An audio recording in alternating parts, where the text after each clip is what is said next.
Hi guys, welcome back to my channel Reality TV Africa, where we discuss everything reality. Guys, I know I'm a bit late with my review, but how interesting was that Real Houses of Durban episode? I want to give it a rating. I'll give this one an 8.5. I mean, guys, there was layers and layers and layers. And maybe let me change my rating. I'll give it a 9. Because we saw Annie, she made a cameo. I had told you guys on my Instagram that she would not be coming back for this season, but she would be making a cameo, and I guess this is it. She wasn't gonna pass up the chance to see this lovely mansion, Bube and Jojo's mansion, which all of us have been waiting to see. We've been seeing snippets of it on Instagram. I mean, it has a whole Instagram page. Guys, the house is glorious. Anyway, let me just circle back to the beginning. Let's go scene by scene and talk about the things that stood out to me in each scene. So we start the episode with basically we continue Zama's 40th birthday. And girl, when I tell you, this is where things turned around for Zama, and not in the best way. She just came off as this person who lacks empathy, doesn't know how to take ownership of anything that she's done wrong. She's always a victim in the situation. She's not able to say, okay, let me step out of my shoes. Let me step into the other person's shoes and kind of see it from their lens. I mean, guys, first we double back to last week when she kind of just smoothed over. Or is it smoothed over or just zoomed past the whole vulnerable moment that Angel was trying to have with the group? Girl, that was, we get it. You don't like Angel. We get that Angel has come for you a couple of times. But that was a heavy thing she was trying to talk about. I wish you could have taken a moment to just say, okay, let me put the knife down. Let's have a moment, because you're trying to have a moment, a real, a real thing here. I mean, everyone noticed that the reactions from everyone were noticeable. Though yes, nobody kind of like said no, Zama. Let's talk about that, because this is a soft and a very sensitive situation. For me, yeah, that was odd. And then the game and the Amy of it all. Zama, really? Like, there's even evidence of her having like bruised up. I mean, that was, oh, girl, I don't know, girl. I don't know how she's going to turn this around. The group is already up in arms against her. They're not feeling her.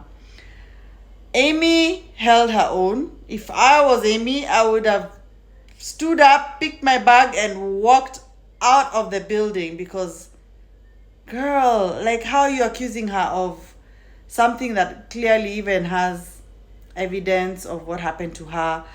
Her kids were involved in this tragic situation. I mean, Zama just completely, there's something missing for me there. I don't know what it is. I'm just looking for the right words. I don't want to be too harsh with her. And then Slee is just kind of like trying to be, the bridge, but Zama was wrong. We go to the next scene. The next scene was, I think, JoJo and Sisha met up. For me, that scene was okay. I guess it's just a follow-up to the fact that Sisha and Nonku have met and they've made up. So it's only right that JoJo and Sisha also make up, because what else is there to beef about if everyone else has made up? But they didn't really talk about their issues, which, it's fine. I guess they were not that deep. It didn't seem, honestly. It just felt like, yeah, Sisha was a bit on Annie's side of the whole thing last season. And JoJo wasn't willing to really, I think maybe it feels to me actually that they already made up off season because Annie and her made up. So I think the OGs are good. It was just a scene for us to feel like, okay, yeah, they're back good. Then of course they talked about Zama and how Zama was just coming off insensitive about so many things, how horrible her game was, the questions and how controversial everything was. And so Risha, who brought Zama into the group, is not feeling Zama anymore. She's alluding to things that are not looking very kosher in Zama's life. Alluding to the fact that Zama is lying about her age and how many guys Zama has been with that I'm not speaking too well about her. So Risha. Girl, okay, I like that also Risha is keeping the same energy that she came with last season. She's not gonna be the sweet pushover, peacemaker. Yes, there's moments of that, I guess, within her. But there's moments of I'm gonna come for you, girl. Don't try me, okay? So Risha is not one to be playing with this season. And let me double back to the conversation that Sorisha was having with Jojo. I like the ideas that Sorisha was giving her. Sorisha is coming off also as motherly and big sister vibes, giving good advice. Like the advice when Jojo mentioned that she's feeling some type of way that Boo Bear is retiring. For her, retiring sounds like, oh, he's an old man. I think the age thing is becoming apparent when he talks about retirement. And I like that Sorisha gave us some good advice about them finding something in common and working together and making it a business venture. But we know Jojo loves a soft life. She doesn't want to work. She just wants to be baby girls to death. But Sorisha's ideas were pretty good. Girl, listen to her. They're pretty good. And then there was the filler sort of scene with Amy and her sister Sissy. And I mean, clearly it was interesting only because Amy sort of opened up about her ex-husband a bit. Well, she just alluded to the fact that they're not on good terms and she doesn't want him around their kids. I mean, it must have been really bad, I guess, by the end. Is this ex the current man that Londi London is dating?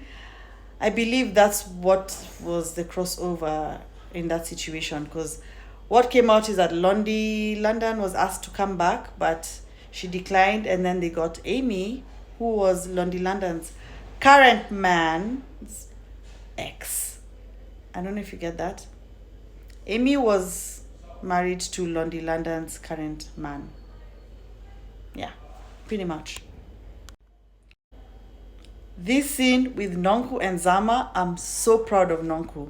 Because for once, well, maybe not for once, I don't know, but it felt like to me she was on the right side of the conversation. She held Zama accountable. Zama didn't like that. Zama came off as just someone who cannot take accountability for anything. Honestly, this was not her episode. I don't know how the next few episodes will play out for her, or if things will even turn around for her, because the group is now not feeling her at all. She was accusing Nonku of picking sides, and it was obvious Zama was wrong for what she did, the game, and kind of coming for Amy, and it was just messy. She was being messy and didn't want to take accountability for her messiness. And for me, more so, she came off like she lacked empathy at all for Amy's situation, which was really, really scary. I mean, a carjacking can lead to even someone being killed. So it's not nothing to play with. It's not nothing to make light of. And it's not nothing to make someone feel like they're dishonest about. I don't feel that vibe from Amy, and Zama needs to pump the brakes on that. Guys, I like the group is holding her accountable for that. Yeah. Yeah, then we get to the scene with Slee and her daughters, and I like that Slee is bringing us more this season. She's talking about how, of course, her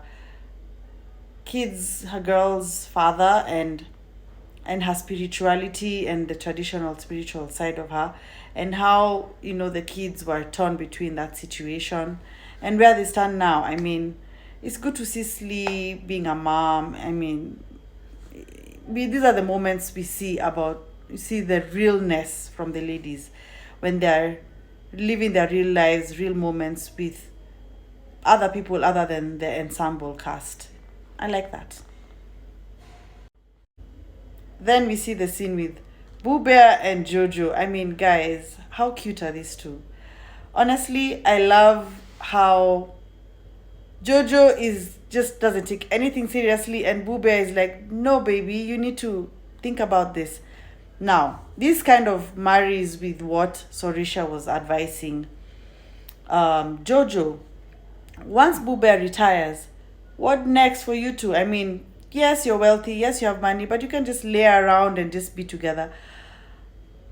Boo Bear, sorry guys, we've all decided we're naming him Boo Bear, as much as we know his real name is Calvin. But Boo Bear is, I think, has gotten to where he is because he's very smart. I mean, the guy is very wealthy, and you don't get that much of that amount of wealth from being lazy. The guy clearly is hardworking. And he's trying to tell Jojo, girl, your paintings sell out in record time. Why can't that be a business? He did kind of talk about it last episode, but now he's really telling her, we need to think about this seriously and take it up as a business venture. And Jojo, girl, listen to Boo Bear. I mean, because honestly, Boo Bear is 20 years your senior, and I'm not trying to wish anything bad on him, but he's older, meaning he may, anything could happen. And girl, you need to be financially stable if he's no longer in your life. So listen to him, listen to Sorisha, take heed. That's all I'll say. And Sorisha is in her big sister OG energy. She sits down with Angel and has a heart to heart with her and tells her, girl, look, I want to sincerely apologize for, that moment where you were trying to be vulnerable and we didn't acknowledge it. I didn't acknowledge it. And of course, it kind of brings a lot of emotion out of Angel, because I think this is something genuinely, close to her heart, and is up, it's hurtful to have such issues as a woman. And we see a softer side of Angel, and it's quite interesting, because she's been coming as this tough, rough exterior, like hard exterior girl.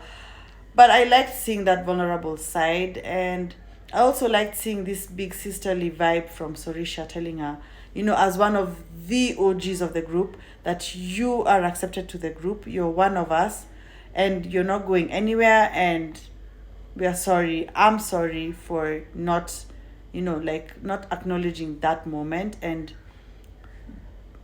she will do better as, one of the people who's been in the group the longest. I like that. It kind of gave assurance that Angel has nothing to worry about. I mean, coming into this group, you might think when someone comes at you or someone does something to you, you take it quite to heart. But, Sorisha being around this group long enough knows guys bounce back. Issues come up, but they bounce back from it. So I like this moment. I really liked it. And then we got to the scene that we've all been waiting for. JoJo's cowboy party, and of course, mansion reveal. And she gave the girls a tour of the house, and magnificent, guys. That house is everything.